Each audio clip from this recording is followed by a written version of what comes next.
তাদেরকে এই মুহূর্তে নক করতে হবে। দেখা যাক ডকের ওপরে গ্রেনেডটা চার্জ করা যায় কিনা, স্মোকের ভেতর কেউ নেই, আরেকটু ফ্রন্টে এগোতে হবে, আরেকটু সামনে এগোতে হবে, দেখা যাক নক বের করা যায় কিনা।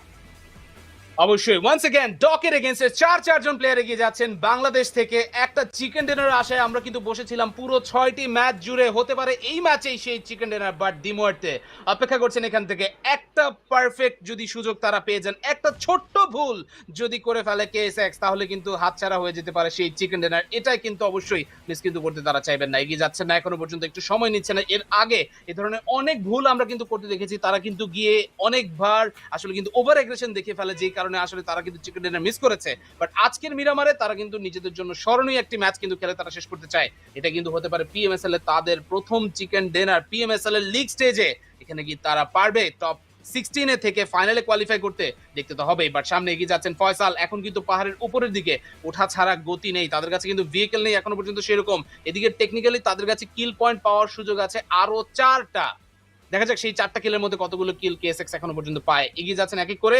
Doc was he spotted? I don't think so. ডককে এখনো পর্যন্ত কিন্তু সেভাবে দেখা যাচ্ছে না। পুষার তিনি কিন্তু হয়তো বুঝতে পেরেছেন এক্স্যাক্টলি প্লেয়ার কোথায়, সেই জন্যই তার টিমমেট ফুপসম্যানকে আইডিয়া দেওয়া হলো, বলা হয়েছে এনিমি প্লেয়ার সামনে স্মোকের পেছনে আছেন। তো অবশ্যই সেই স্মোক লক্ষ্য করে কিছুটা আক্রমণ কিন্তু শুরু হয়ে যায়। মাম্বা আরো একটি পয়েন্ট কিন্তু পেয়ে গেছেন। 4 miracle vibes, they have been taken down from this match.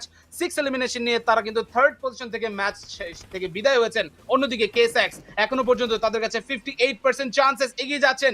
পুষার আক্রমণ কিন্তু হতে পারে। D46 he was out in the open, আরো একবার এখানে কিন্তু সুযোগ পেয়ে যাবেন। পুষারের দিকে লক্ষ্য করে প্লেয়ার চলে আসেন, দুজন চলে আসেন। এই মুহূর্তে ফাইট হতে পারে। ওয়ান্স अगेन ম্যাটক্যাট চলে এসেছেন, নকআউট হলেন। Matcat down, Faisal Oh, down. no. No, what is happening? আবারও কি তাহলে হাতছাড়া হয়ে যাচ্ছে চিকেন ডিনার? নো, এটা কিন্তু হতে দেওয়া যাবে না। মাম্বা Good তিনি কিন্তু knock. কাউন্টার অ্যাটাক করেছেন, নকআউট বের করে ফেলেছেন। সামনে পুষারের এইচপি অনেক বেশি কম। ফুক্সম্যান এখানে অবস্থা কিন্তু তারও ভালো নয়, বাট তারপরেও মাম্বা হার মানছেন না, হার না মানা সৈনিক। মাম্বা যাবেন চিকেন ডিনার সিকিউর করতে। 2 ভার্সেস 2 খেলা কিন্তু এই মুহূর্তে সমতায় চলে এসেছে। এতক্ষণ পর্যন্ত ম্যান অ্যাডভান্টেজ থাকা সত্ত্বেও কেএসএক্স এগিয়ে যাচ্ছেন। Oh my wow, God. What a shot!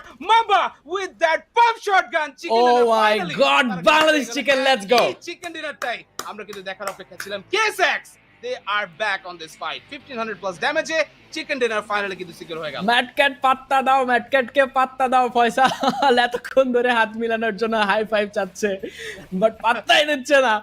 Whatever, Bangladeshi chicken dinner চলে এসছে। This is a time for celebration. এত সময় পর, এত লম্বা সময় পর বাংলাদেশ আরেকটা উইনার চিকেন ডিনার পেয়ে গেল। What a moment for KSX. এই কনফিডেন্সটাই দরকার ছিল। This is the moment, this is the momentum যেটা তারা পেয়েছে। এবার কিন্তু ঘুরে দাঁড়ানোর একটা সময় আসবে ধীরে ধীরে। কেএসএক্স এটা আরো আগে যদি আসতো আরো বেটার হতে পারতো। আমরা আরেকবার একটু দেখে নেই কেএসএক্স আসলে কি সিচুয়েশনের ভিতর দিয়ে যাচ্ছিল।